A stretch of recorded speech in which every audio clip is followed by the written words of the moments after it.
السلام علیکم رحمۃ اللہ وبرکاتہ۔ محبت رسول اصل ایمان ہے۔ اعوذ باللہ من الشیطان الرجیم، بسم اللہ الرحمن الرحیم۔ انشاءاللہ عز و جل آج ہم آپ کی خدمت میں بیان کریں گے کہ محبت رسول اصل ایمان ہے۔ اس کا جواب آپ کے پیش خدمت ہے، بغور سماعت فرمائیں۔ سب سے پہلے یہ بات ذہن نشی کر لیں کہ صلح حدیبیہ کے سال قریش نے حضرت سیدنا عروہ بن مسعود رضی اللہ تعالیٰ عنہ کو جو ایمان نہ لائے تھے، شہنشاہ دو عالم نور مجسم صلی اللہ علیہ وسلم کے پاس بھیجا۔ انہوں نے دیکھا کہ آپ صلی اللہ علیہ وسلم جب وضو فرماتے تو صحابہ کرام علیہم الرضوان وضو کا پانی حاصل کرنے کے لیے اس قدر تیزی سے بڑھتے کہ یوں معلوم ہوتا جیسے ایک دوسرے سے لڑ پڑیں گے۔ جب لعاب مبارک ڈالتے یا ناک صاف کرتے تو صحابہ کرام اسے ہاتھوں میں لے کر بطور تبرک اپنے چہرے اور جسم پر مل لیتے۔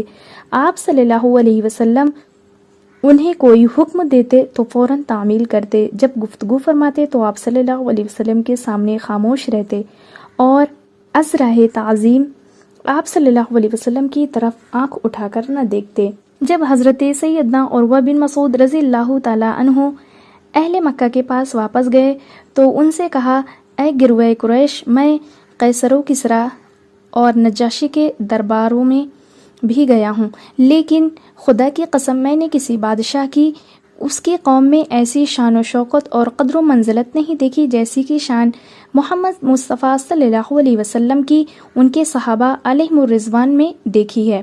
واقعی صحابہ کرام علیہم الرضوان نے عشق رسول سے شرسار ہو کر جس شاندار انداز میں اپنے آقا و مولا مکی مدنی صلی اللہ علیہ وسلم سے اپنی محبت و عقیدت کا اظہار کیا، وہ اپنی مثال آپ ہیں۔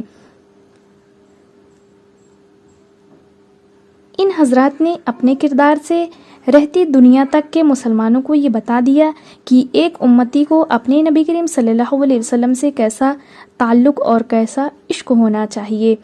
ان نفوس قدسیہ نے اپنے خواہشات، گھر بار، مال و اسباب، یہاں تک کہ اولاد اور اپنی جان سے بھی بڑھ کر اللہ عز و جل اور اس کے رسول صلی اللہ علیہ وسلم کی محبت کو اپنے دل میں بسائے رکھا۔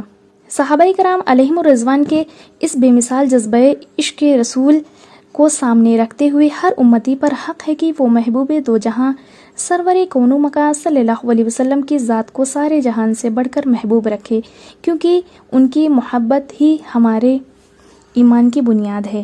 اس سے ہمیں یہ معلوم ہوا کہ رحمت عالم نور مجسم صلی اللہ علیہ وسلم سے محبت بندہ مومن کے ایمان کی بنیاد ہے، جبکہ اس پر لازم ہے کہ وہ سرور کونین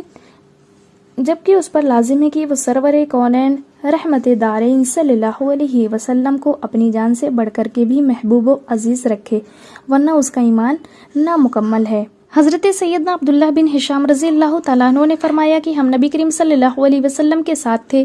آپ صلی اللہ علیہ وسلم حضرت سیدنا عمر بن خطاب رضی اللہ تعالیٰ عنہ کا ہاتھ تھامے ہوئے تھے۔ حضرت فاروق اعظم رضی اللہ تعالیٰ عنہ نے پیارے آقا صلی اللہ علیہ وسلم سے عرض کی، یا رسول اللہ صلی اللہ علیہ وسلم، آپ مجھے میری جان کے علاوہ ہر چیز سے زیادہ محبوب ہیں۔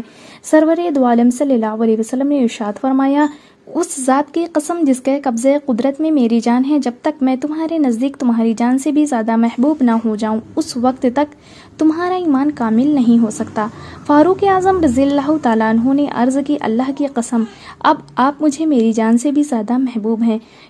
اس پر سرکار دو عالم صلی اللہ علیہ وسلم نے فرمایا، اے عمر، اب تمہارا ایمان کامل ہوا۔ امید ہے کہ آپ لوگوں کو میری بات ضرور سمجھ میں آ گئی ہوگی۔ اللہ رب العزت ہمیں اور آپ کو نبی کریم صلی اللہ علیہ وسلم سے بھی اسی طریقے کی سچی اور پکی محبت کرنے کی توفیق رفیق عطا فرمائے۔ فقط واللہ اعلم بالصواب۔ السلام علیکم رحمۃ اللہ تعالی وبرکاتہ۔